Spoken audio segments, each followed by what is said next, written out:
Wesh les gens, Sparking Zero vient de sortir et comme ça fait du bien d'avoir un Arena Fighter de cette qualité. J'ai grandi avec les Budokai Tenkaichi, donc là je vous avoue que je prends du plaisir sur le jeu, hein. Même si l'équilibrage pêche un peu à mon avis, mais ça ce sera le sujet d'une autre vidéo. N'hésitez pas à lâcher un like et à vous abonner si vous kiffez la vidéo et si vous trouvez qu'elle vous a été utile. Quelle est la première chose à faire quand on arrive dans un jeu les gars? On va tout de suite dans les réglages. Tout de suite, on commence, on n'essaye rien du tout. On n'essaye pas le gameplay, on n'essaye pas de regarder, on va dans les options. Boum, on arrive dans les options commande et caméra. Donc là, ici, dans commande et caméra, on a plusieurs types de commandes. Donc on a les commandes standards. Donc les commandes standards, c'est l'agencement recommandé des commandes. Donc c'est-à-dire l'agencement que les développeurs ont fait spécialement pour ce jeu. Donc moi, je vais vous conseiller plutôt celle-ci, qui sera à mon avis plus judicieuse. Ensuite, il y a l'agencement classique. Donc c'est les touches des anciens Budokai Tenkaichi, tout simplement. Ensuite, vous avez les commandes verticales, donc vous laissez en normal. La sensibilité, vous la laissez à 5, c'est très bien par défaut. La sensibilité horizontale aussi à 5. Les vibrations avec, je préfère. La force de la gâchette adaptative, j'ai enlevé. Ça sert en vrai à rien à part consommer la batterie de la manette. Et ce qui est bien, c'est que regardez, on peut personnaliser chaque touche. Et vraiment chaque touche. C'est vraiment une dinguerie. Il y a plein de jeux encore aujourd'hui en 2024 qui n'ont pas ça. Et là, c'est vraiment un truc de fou. C'est violent. Maintenant qu'on a fait commande des caméras, on passe au son. Bon son GBC, vous faites comme vous voulez. Choisissez. Ensuite, langue d'affichage français. Langue audio, vous avez le choix entre japonais et anglais. Là aussi, c'est selon votre préférence. Ensuite, ici, rien d'intéressant. Là, c'est important. Parce que moi, je suis un putain de tryharder, les gars. Donc, on enlève le flou cinétique, on enlève les secousses. Ça, c'est le B à bas de tout tryharder. Simple, clair, net. Ensuite, là, on arrive dans accessibilité. C'est là où il faut absolument faire des réglages directement. Parce qu'au début, vous êtes en auto, il me semble, ou semi-auto. Je sais plus, auto, bref. Vous allez vous mettre en personnalisé. Et vous allez enlever toutes les aides, on les veut pas. On veut ni soutien en combo, ni soutien attaque suivi, ni soutien, on veut pas de soutien. On veut pas que le jeu il joue à notre place. On veut être maître de notre destin entre guillemets. Surtout que si vous voulez devenir bon à terme, vous n'avez pas le choix de passer par là. De pas de ne pas avoir d'aide. Il y a un truc que j'ai laissé, comme vous pouvez voir, c'est soutien à la récupération parce que avec ou sans, je vois pas, en gros ça me dérange pas, ça ne me met pas en difficulté. Donc on peut le garder, ça va très bien. Mode gaucher, fenêtre digitatielle, ça on s'en fout. Ensuite là, option d'analyse des données, sans bref. Là, on a fini les réglages. Maintenant, on va passer au concret. Maintenant que les réglages c'est carré, je sais, on a envie d'aller en ligne ou faire la campagne. Mais il y a un mode, vous allez devoir le poncer les gars celui-là. C'est celui-là. Super entraînement. Celui-là, vous allez devoir le manger, le remanger. Surtout si vous voulez devenir bon, voire très bon. Ça, c'est un B à bas, comme on dit. C'est... Vous avez pas le choix. Vous avez pas le choix si vous voulez devenir bon, il va falloir manger ce mode. Donc en super entraînement, on va aller en entraînement en combat. Ça, c'est important. L'entraînement, ça sera peut-être pour plus tard, pour essayer des combos, mais au début, il faut faire absolument l'entraînement au combat. Dites-vous les gars que je dois avoir je sais pas 30 heures, 30 heures, 40 heures de jeu déjà sur le jeu et que je l'ai fait déjà minimum 3 fois. Et je le dirai jamais assez mais poncez vraiment ce mode. Apprenez vraiment toutes les touches, lisez, faites tout ce qu'il y a dans ce mode est important. Pardon. Donc au début, on commence quand on arrive dans le mode entraînement combat, on commence par faire tout des choses dans le débutant.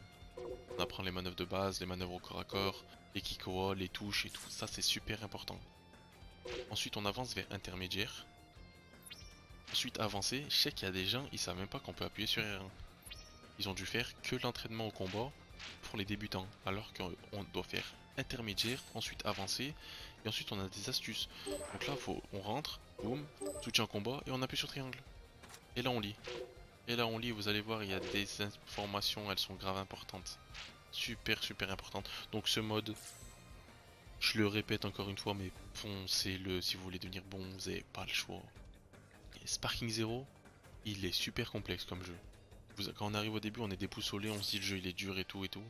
Si vous voulez vous améliorer, il va falloir apprendre les touches, il va falloir adapter votre mémoire musculaire. Et ce mode, il est grave bien. Comme je vous disais, il est putain de compliqué ce jeu. Entre toutes les manières de counter, les TP, les déplacements, on s'y perd super vite.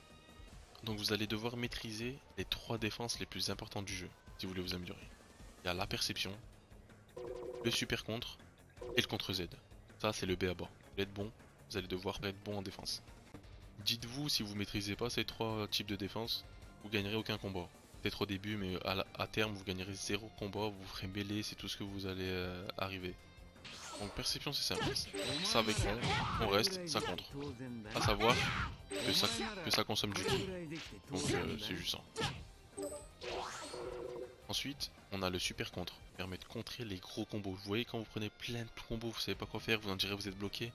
Bah celui-là, il permet de le contrer. Et même quand vous êtes de dos. Donc il est super important à prendre, il est très compliqué à placer. Donc regardez, pour appuyer avec le joystick gauche vers le haut et carré en même temps au moment où il tape. Voilà comme ça. Bon pas c'est compliqué, c'est pour ça qu'il faut le faire plusieurs fois. C'est pas de la première fois. En fait il est très compliqué à timer.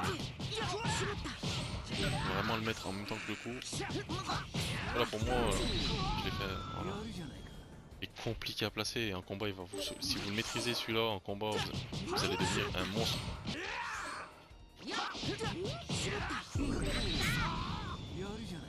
Et enfin, on a le contre Z. Je dirais la fonction essentielle, limite la touche qu'on touche le plus. Vous avez dû voir sur TikTok, tourner sur YouTube et tout. Les combats où ça fait contre Z, contre Z, contre Z, contre Z, contre Z. Je vais vous mettre un extrait de toute façon. Et c'est essentiel d'avoir le timing du R1.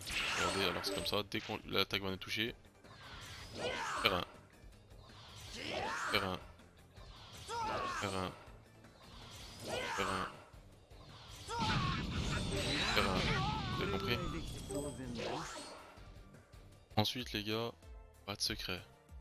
Mais vous allez devoir tester les persos encore et encore et encore jusqu'à trouver un perso ou deux avec lesquels vous vous sentez vraiment à l'aise. Genre vraiment à l'aise, vous êtes fluide avec, vous trouvez qu'il a une bonne impact dans le jeu, des bons dégâts, vous arrivez à bien défendre, des bons combos. Et vous avez trouvé ces personnages, allez en ranked, testez-les, testez-les. Au moins ça vous permet de voir la méta du jeu et bien sûr perdre. C'est obligatoire de perdre pour s'améliorer. Comme on dit, c'est dans l'adversité qu'on s'améliore. Donc dès que vous avez trouvé un bon perso, il faut absolument lire ses attaques. Voir ce qu'elles font, les compétences qu'il a, si elles sont contrables, les transformations, etc.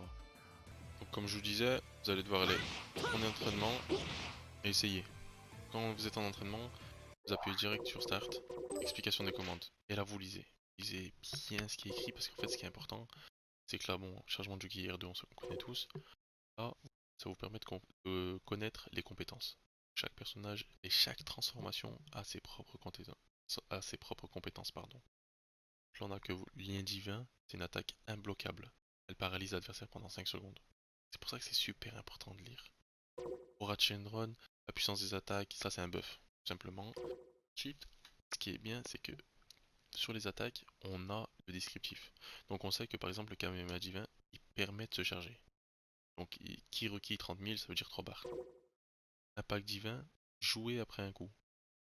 Ça veut dire qu'il est meilleur à utiliser après un coup. Et on a qui est obligatoirement utilisé dans ce jeu en mode sparking. Vous pouvez pas faire l'ulti si vous n'êtes pas en mode sparking. Donc là on va faire un test, regardez. On charge.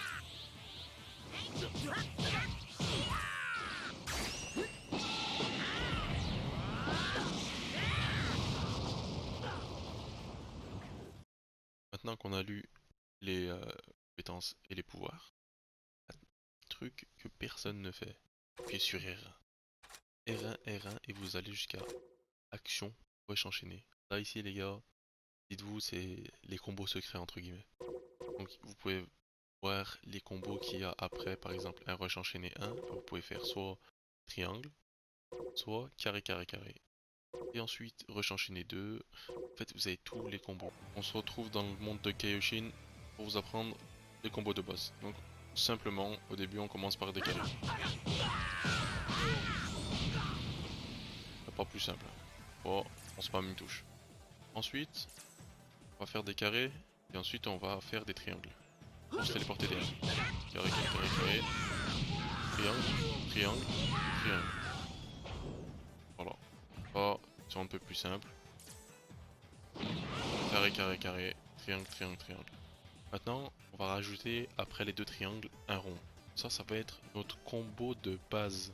C'est le combo le plus simple, combo débutant, on va l'appeler. Carré, carré, carré, carré, carré. Carré, triangle, triangle, triangle et rond. Et rond, c'est un écrasement de tête. Écrasement de tête sur le goudron. Donc on répète. Carré, carré, carré, carré, carré, carré, carré, triangle, triangle, triangle, rond. C'est simple les gars. Franchement, il n'y a pas plus simple. Ensuite, vous allez pouvoir faire des variantes. Après, mais dès que vous serez meilleur. Un truc qui est important et que les gens négligent, c'est le mode sparking. Les gars, le mode sparking, il est indispensable. Donc regardez. Quand vous êtes en mode sparking, regardez comment on peut enchaîner les carrés. On est inarrêtable. Bon, à part un super contre, mais en vrai, on peut inarrêtable. Et le plus important, c'est que regardez, vous voyez les charges R2? Elles consomment pas de ki. La jauge elle baisse, certes, mais je peux faire ça, aller derrière l'adversaire, tranquillement. Et ça, c'est super important, on l'utilise souvent. Comme je vous disais, mode sparking, utilisez-le à outrance, surtout qu'il faut pas oublier, on a le putain d'ult. Et si les ults les gars dans ce jeu, ils font des dégâts de malade mental. Donc vraiment, négligez pas les ults. Mode sparking à outrance les gars si vous pouvez. Faut savoir aussi que le mode sparking, il dévie automatiquement les Kikoa. Donc même si vous êtes à l'arrêt, il dévie automatiquement les Kikoa. Les Kikoa, ils ont aucun impact sur vous. Donc les ultis, comme je vous disais, ils font vraiment la diff dans ce jeu. Rentrer un ulti, ça fait limite quasi une victoire. C'est pour ça que ça va être super important à prendre en main. Et je vois souvent des débutants essayer de faire soit des ultis, soit des Kamehameha de loin ou des attaques crush comme ça. Il faut savoir que les gars, que regardez, je fais un Kamehameha, le mec qui se défend, ça lui fait 0 de dégâts. Donc ce qu'on va tenter, c'est plutôt le lancer en fin de combo pour éviter à l'ennemi la possibilité de se défendre, même de l'esquiver. Donc pour ça c'est simple. Regardez, imaginez on se défend, donc on casse sa garde. Comment c'est casser sa garde? C'est avec les carrés. Donc on reste appuyé sur le carré, par exemple, vers le haut, vers le bas. Ça c'est des cassages de garde. Regardez là, il est fatigué. On lui a tellement cassé sa garde qu'il est fatigué. On va attendre que sa jauge de ki se relève. Donc quand il a fait ça, regardez, on va mettre un peu de ki, et là regardez, boum, on lui aurait dû faire ça par exemple, boum, boum. Et là on lui fait le Kamehameha. Vous voyez? En fin de combo. Là il peut pas l'esquiver. Avec un R1 bien placé il peut l'esquiver. Mais c'est quasi impossible les gens. C'est très difficile, faut avoir le timing, il n'y a que les super bons joueurs qui commencent à le faire. Mais Abba et Lo, vous inquiétez pas, vous ferez des dégâts.